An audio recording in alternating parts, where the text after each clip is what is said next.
عليكم ورحمة الله وبركاته. الحمد لله وحده والصلاة والسلام على من لا نبي بعد أما بعد.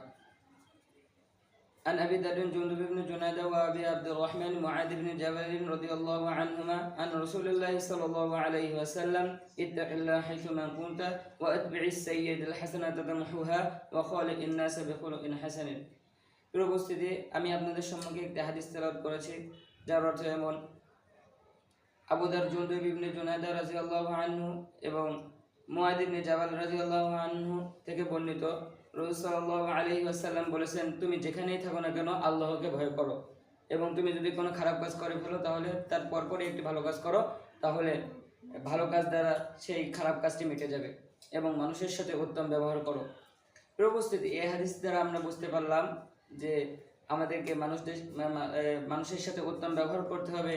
এবং যদি আমরা কোনো গুনার কাজ করে ফেলে তাহলে